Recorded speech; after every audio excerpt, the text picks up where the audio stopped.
Guys, ako ning i-share akong istorya. Nagto maglandong niya akong trabahoan. Dili pertining inita. Pero way basang kamot nga perting hugawa. Tanawa kong tiil. Hugaw ko na siya. Ito umog sayon. Munang kamo pag eskwela mo tarong binugoy. Tanawa sayon ba akong gibuhat. Kabalo mo unsay pangalan nara. Hutok na siya, hutok. Sa uban pa lang paghambok sa mga yuta para ready na tamnan og mga kamutihan.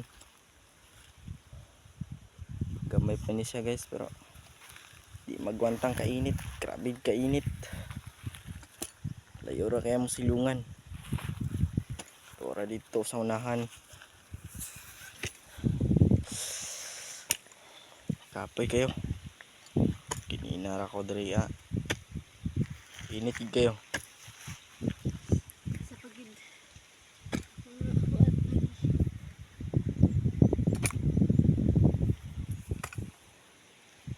Ginina ako diri buntag mga alas 8. Karon sa nang orasa alas 2 na. Pagyapoy panyudto. Dili sayon.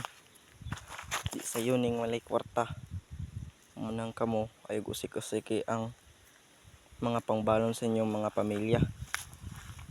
Kaya di po sayon mangita kwarta. Hunahunaan ninyo na.